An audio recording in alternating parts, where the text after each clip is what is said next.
Hey guys, this is AJ22 coming in today with another mini review, and today we are taking a look at this guy here, the Legends class Combiner Wars Rodimus, and not Rodimus Prime, not Hot Rod, just Rodimus, and it is a repaint of, I think he was named Blackjack from the Stunnicon set. I should have looked it up to double check before this review, but hey, what are you going to do? This is a review I don't really care that much about. I'm just doing it because it is technically part of the Optimus Maximus Combiner Wars set. But to be perfectly honest, I'm not a huge fan of this figure, so let's just go ahead and get it done. He does come with his axe weapon, and you can plug the axe weapon onto his spoiler and make a Rodimus-esque spoiler and with his little cannon pointing forward, but it doesn't look like an integrated part of the vehicle mode to me.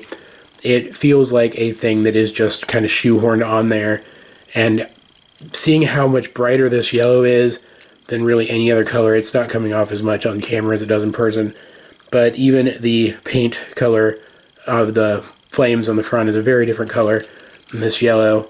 I guess it kind of matches the yellow plastic in the rest of the figure, but it doesn't fit in with the rest of this vehicle mode, and I just don't like the way it looks. So I'm going to throw it over to the side. I'm going to show off this guy's transformation very briefly because it is, of course, the same transformation as Blackjack and is exceedingly simple.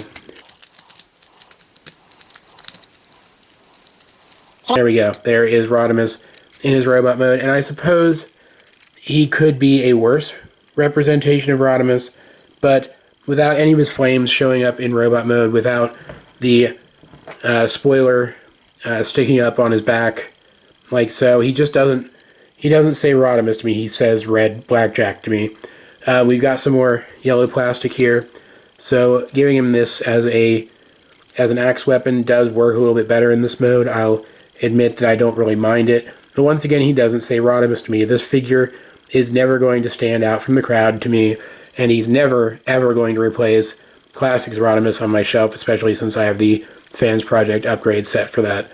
And I just don't see why this figure needed to be made. Of course, in my upcoming Optimus Maximus review, I will show this guy off in his combination with Optimus Maximus, but I don't typically display this figure very prominently, and I certainly don't display it as part of Optimus Maximus.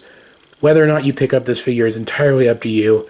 I really don't feel like it's necessary to add to anyone's collection unless you simply don't have a version of Classics Rodimus. So I will leave the decision of whether or not you pick up this figure entirely up to you. This has been AJ22, and I will talk to you guys later.